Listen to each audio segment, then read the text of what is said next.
I'm a baby boomer, being a grandmother, and as a baby boomer, I was taught to get a good education so that I could get a good job, so that I could have a nice retirement. And that was drummed into my head probably from birth, but as long as I can remember, because at the time, I was born in the 50s, and during that time, there was some civil rights struggles that were taking place, and many of you know that this, the last few days here, we've been talking about the 40th anniversary for Martin Luther King Jr., and I kind of, was immersed in that. In 1968, I was in middle school. Well, we didn't have middle school, but it's equivalent to middle school. We actually had K through 8th grade, which I think is a lot better. And we had a walkout, and I was in 8th grade. So that's the level of maturity I think that we had back in those days that may not be there today. Things have changed a great deal. But I say that because it kind of puts me on the leading edge. And that's where I have found myself most of my life.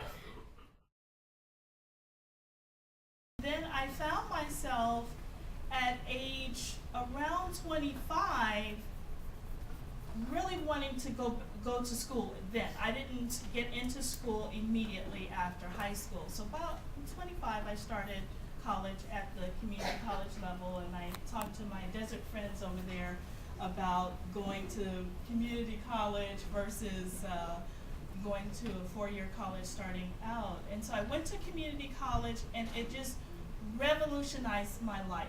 It just turned my life on its heels because of one word that you've heard already several times, and I don't know if I'll ask anybody to kind of figure out what that is.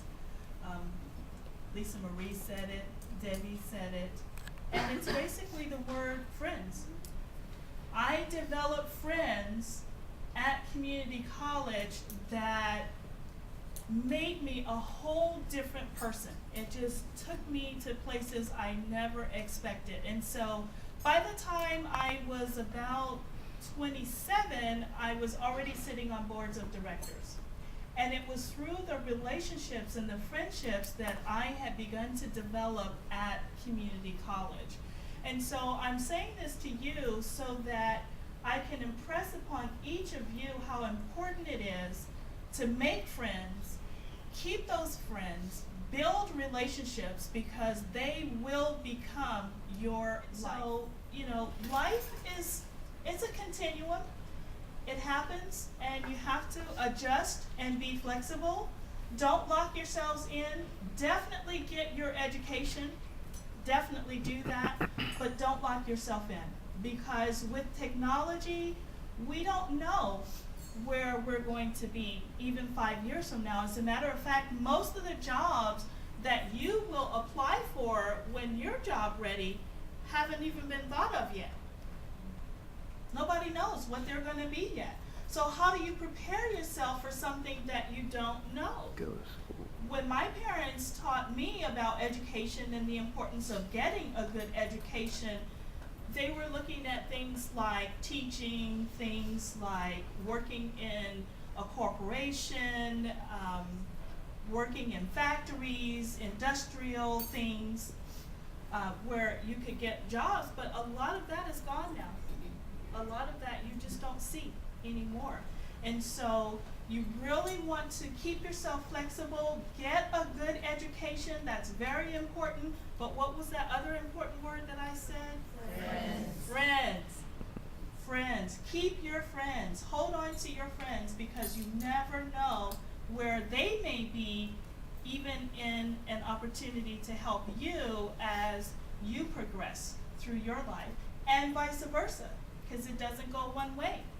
You may be in the position to offer something to your friend someday that will take that person to the next level. So I'm excited. Thank you. I could, go on and on since I am a grandmother, but I won't. I'll go ahead and release the mic to Lisa.